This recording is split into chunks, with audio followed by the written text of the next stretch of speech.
Di sini kami dari kelompok 3, kami akan memperkenalkan diri. Baik, saya di sini Muhammad Effendi menjadi Tuhan. Ya, saya di sini kami menjadi mekanik 2. Saya Taufan Muzaki Jarani. Di sini saya sebagai komputer. Saya Livia Hasanura, di sini saya sebagai Pangku. Saya Rizky Andriawan sebagai mekanik.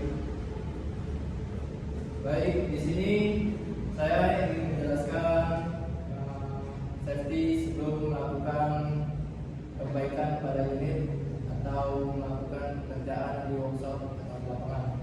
Yang pertama kita harus memperhatikan yang terdapat di samping kita ini yaitu guru feeder yang helmet untuk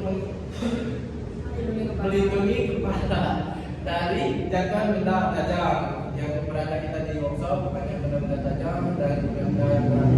Dan yang kedua itu rompi safety yang mana di sini memiliki fitur atau memiliki namanya reflektor untuk memantul cahaya pada kita bekerja dari kegelapan. Dan yang ketiga itu yang safety glove untuk melindungi tangan kita dari benda tajam atau benda yang rawan untuk mengenai kulit secara langsung. Dan yang ketiga, yang keempat yaitu safety shoes menghindari kaki kita dari ini jalan licin, habis itu ya ketimpangan benda-benda besar atau hal yang lain. Nah, yang terakhir saya lupa untuk menggunakan seragam atau pakaian yang sudah dianjurkan, yaitu pakaian ini apa namanya ini pakaian lapangan.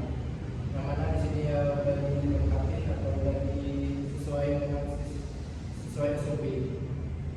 Nah, selanjutnya saya ingin menjelaskan dari 5M. Sebelum kegiatan ini berlangsung, saya ingin menjelaskan apa saja yang boleh atau tidak boleh dilakukan di workshop. Dan di sini saya selalu mengingatkan pada rekan-rekan mana kita harus melakukan hal-hal tersebut itu harus membuat rincian atau membuat catatan-catatan apa saja yang harus kita lakukan agar nantinya kita melakukan pekerjaan tidak ribet atau langsungkan pekerjaan sesuai dengan jadwal yang sudah kita buat, serta membuat JSA atau job safety analysis yang mana kita harus mengetahui pekerjaan, habis itu mengetahui hal apa yang akan terjadi jika terjadinya kecelakaan, serta langkah apa yang kita lakukan kalau terjadinya kecelakaan. Nah, serta saya ingin menghimbau bagaimana yang namanya di workshop atau di lapangan kita tidak tahu yang namanya cuaca. Cuaca bisa terjadi kapan saja dan di mana saja. Dan di mana kita saat ini kan sedang cuaca hujan. Jadi kita di sini mempersiapkan diri yaitu stamina yang kuat serta menyiapkan jas hujan untuk bekerja pada saat hujan apabila pekerjaan itu harus dilakukan atau keadaan darurat. Dan memakai sepatu yang memang sesuai dengan peruntukannya di jalan yang licin. Sekian itu saja dari saya. Terima kasih.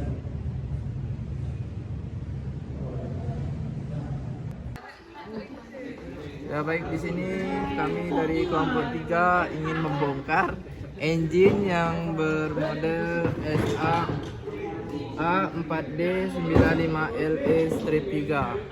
Oke.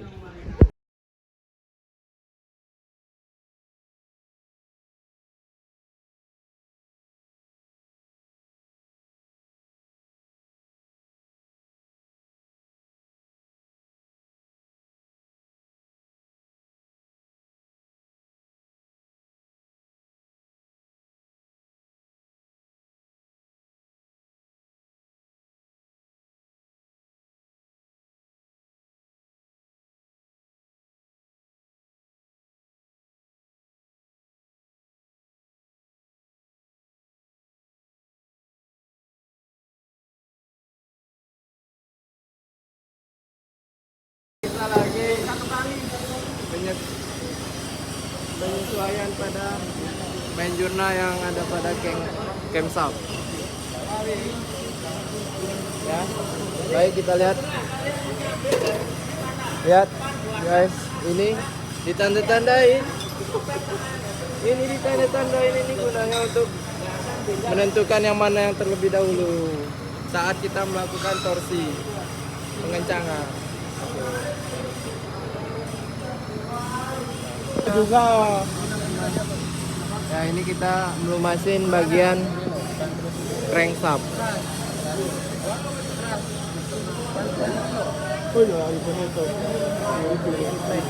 Saat ini kita ingin masang tapet dan sebelum masangnya kita harus pastikan ini bersih. Ya, kita menggunakan lap seadanya.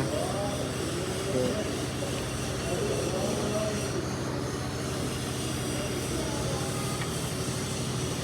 Ya kata ini, ikan tapet.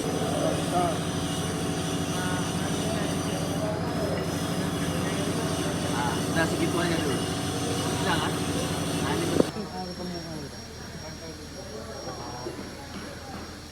Ini biar kan ada tandanya A B B. Timingnya ingat. Iya Pak. A B B. Langsung guyur.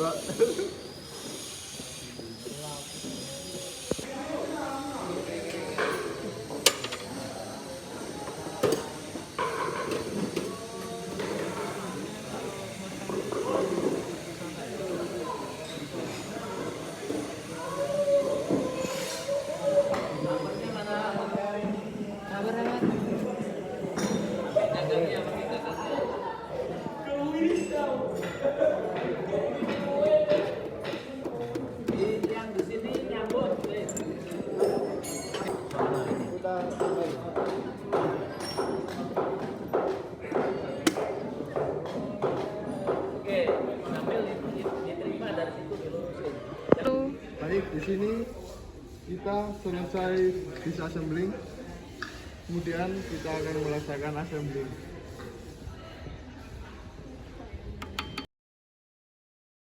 Di sini saya akan menjelaskan tentang cooling system yang ada pada engine. Jadi pertama dimulai dari water pump yang akan memompa air, lalu melewati oil filter, lalu dari oil filternya akan langsung diarahkan ke water jacket. Setelah itu akan melewati water temperature gauge dan juga termostat. Nah, pada di termostat ini apabila suhu sudah mencapai 90 derajat, dia akan membuka karena sudah panas. Itu akan didinginkan melalui radiator. Masuknya dari upper radiator lalu ke lower. Setelah itu akan kembali lagi ke water pump. Masuk dan keluarnya ke atas. Lalu di sini saya akan menjelaskan dari intake dan exhaust system yang ada pada engine atau masuk dan keluarnya udara. Yang pertama itu udara akan masuk ke pre-cleaner, setelah itu ke air cleaner untuk disaring atau dibersihkan. Setelah itu masuk ke inletnya turbocharge. Di sini ke inletnya kompresor, setelah itu keluar ke outletnya, masuk ke dari aftercooler langsung diarahkan ke intake valve, masuk ke dalam ruang bakar. Setelah itu keluar melalui exhaust valve, masuk ke dalam inletnya turbin, dan keluar melalui outletnya, masuk ke dalam muffler. Setelah itu gasnya akan dibuang melalui exhaust fan. Oke. Ya baik, di sini saya ingin menjelaskan langkah kerja besar engine. Yang mana langkah kerja besar engine ini yang memiliki 4 langkah. Yang pertama itu langkah intake atau langkah hisap, kedua langkah kompresi, yang ketiga langkah power, dan yang keempat langkah exhaust atau buang. Nah, langkah intake yaitu atau langkah hisap itu kita lihat posisi pistonnya dari DMA menuju DB, yang mana ini dia turun ke bawah, pistonnya valve intake terbuka, udara, maka udara masuk untuk mengisi si ruang bakar atau ruang udara sini. Setelah langkah intake terjadi, maka kedua akan melakukan langkah kompresi. Yang mana langkah kompresi tersebut dari TB ke TMA dengan menyisakan sedikit ruang udara agar nantinya melakukan nakap power untuk mengisi tenaga. Dengan posisi pilot di langkah kompresi bisa kita lihat tertutup semua. Dan yang selanjutnya itu langkah power tadi melanjutkan si langkah kompresi dengan menyisakan sedikit ruang bakar untuk dimampatkan tanpa ada sisa ruang udara untuk menghasilkan si power tadi melalui si fuel injector atau mengkaburkan si bahan bakar dengan cara dikaburkannya bahan bakar ke ruang silinder ini. Setelah langkah power sudah terjadi, maka yang selanjutnya yaitu langkah exhaust atau langkah gas buang. Yang mana langkah gas buang itu dia yang tadinya sudah dia dimampatkan langsung si power ini dari tim A menuju ke tim B, lalu si exhaust dari tim B ke tim A dengan posisi palem terbuka, palem exhaustnya terbuka untuk mengeluarkan gas sisa, yang mana ini ntar menuju si inlet turbin, sudah turbin ke outletnya melalui exhaust muffler ke exhaust pipe, yaitu melakukan exhaust gas. Sekian penjelasan dari saya, terima kasih. Saya akan menjelaskan tentang cara kerja fuel system.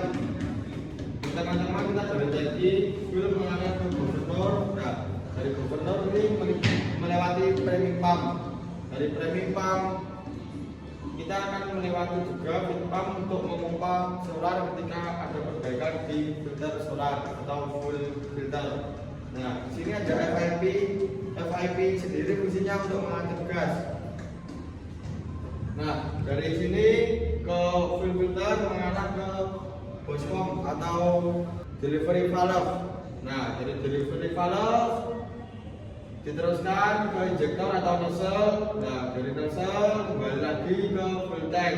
Ada juga yang dari delivery valve atau bospom ini langsung ke tank juga ada. Nah, sekian penjelasan dari saya. Saya ingin menjelaskan tentang lubricating system. Yang pertama di sini ada oil tank untuk menampung oil. Kemudian di sini ada current styler, ada oil pump, ada thermostat dan valve. Nah, yang fungsinya cara kerjanya di sini yang pertama, styler ini untuk menyaring oli untuk menuju proses ya. Yang pertama di sini ada oil pump ini untuk memompa oli dari tank menuju ke bagian atas. Terus ada thermostat. Thermostat ini untuk mengatur suhu dari oli. Kemudian bypass filter ini dari thermostat kemudian ke bypass filter untuk menyaring oli dari tank. Kemudian ke regulator ini untuk menyalurkan oli ke bagian camshaft dan coil arm. Nah, ini oli ini disalurkan melalui bagian end cylinder, terus bagian piston untuk melumasi bagian piston. Kemudian menuju ke camshaft. Camshaft ini untuk melumasi bagian camshaft ini ya, supaya tidak cepat terkikis. Nah, kemudian yang paling jauh yang di sini untuk dilumasi yaitu bowjarger, kemudian turun lagi ke di bagian dual resistance pump dan semuanya Langsung turun ya.